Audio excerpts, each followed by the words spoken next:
नमस्कार, आप देख रहे हैं सिटी पोस्ट लाइव। मैं हूं सृष्टि राज।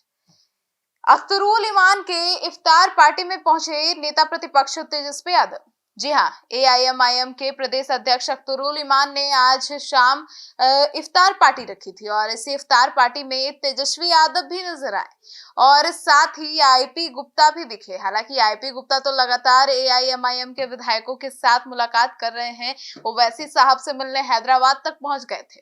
अब जब इन इफ्तार पार्टी में तेजस्वी यादव पहुंच गए हैं तो अब तो यह कंफर्म माना जा रहा है कि एआईएमआईएम के विधायक तो तेजस्वी यादव के ही समर्थन में रहने वाले हैं राज्यसभा चुनाव को लेकर। अब कल राज्यसभा का चुनाव होना है, ऐसे में नजरबंद किया गया है। तेजस्वी यादव ने अपने विधायकों को नजरबंद किया है और साथ ही होटल पनाश में, और साथ ही अब एआईएमआईएम के प्रदेश अध्यक्ष अख्तरुल इमान की इफ्तार पार्टी में पहुंच गए हैं।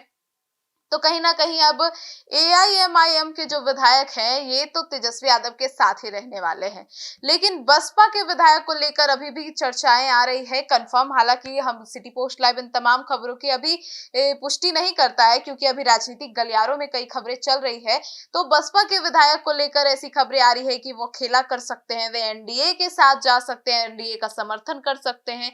अब बसपा के विधायक क्या करते हैं इसका तो पता नहीं, पर फिलहाल एआईएमआईएम के प्रदेश अध्यक्ष अख्तरुल इमान के इफ्तार पार्टी में तेजस्वी यादव और आईपी गुप्ता के देखे जाने को लेकर हम तस्वीरें भी आपको लगातार दिखा रहे हैं कि कैसे अब इफ्तार पार्टी को एंजॉय कर रहे हैं तेजस्वी यादव। अब थोड़ी देर में फिर से बैठकों का दौर चलने लगेगा, फिर से तेजस्वी यादव जो है अपने विधायकों से मिलने अब होटल पनाश जाएंगे और वहां फिर से एक मीटिंग होगी, कल की रणनीति को लेकर होगी।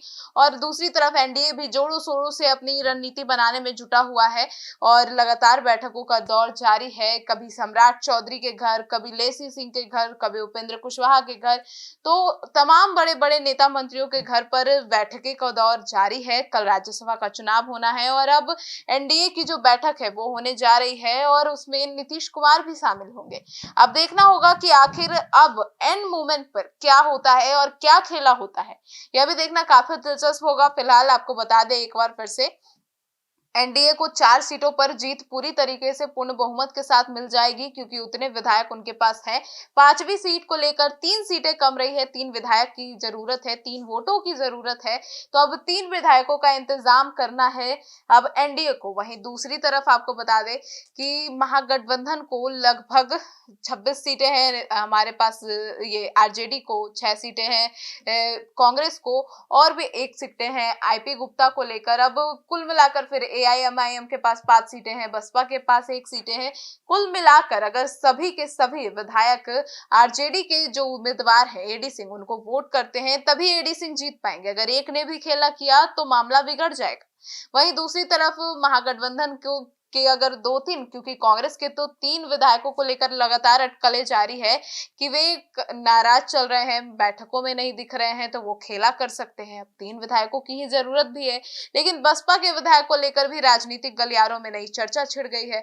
अब देखना होगा कि आखिर अंदर की खिचड़ी क्या है और जो पर्दे के पीछे जो कहानी चल रही है वह अब कल के चुनाव के बाद ही पता चलेगी। अब फिलहाल राजनीतिक गलियारों में नेताओं मंत्रियों का बैठकों का दौर जारी है। अब देखना होगा। फिलहाल यह बड़ी खबर थी कि एआईएमआईएम के प्रदेश अध्यक्ष के घर पर इफ्तार पार्टी पर नेता प्रतिपक्ष तेजस्वी यादव पहुंचे हैं। अब इसको लेकर आपकी क्या राय है, कमेंट सेक्शन में जरूर बताइएगा। धन्यवाद।